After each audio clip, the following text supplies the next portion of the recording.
Presentata stamani la campagna di comunicazione della Regione Siciliana lotta al caporalato, sensibilizzare la popolazione al rispetto dei diritti dei braccianti agricoli per un'efficace strategia di prevenzione e contrasto al caporalato e l'obiettivo di Diritti negli Occhi, la campagna di informazione e sensibilizzazione contro lo sfruttamento dei lavoratori stranieri in agricoltura,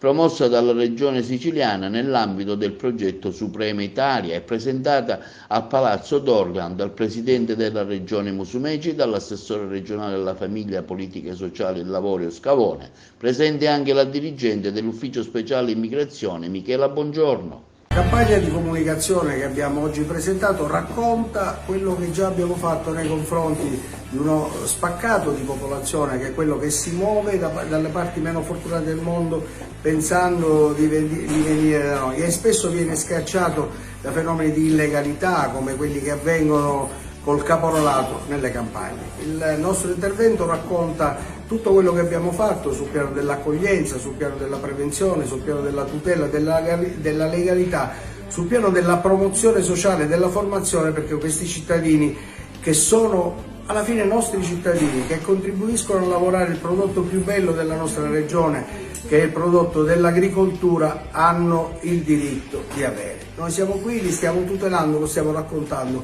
perché questo serve a tutti i cittadini per una crescita di consapevolezza che insieme cresce tutta la Sicilia.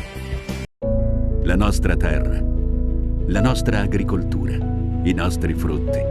un grande patrimonio alla cui crescita contribuiscono i lavoratori, i nostri,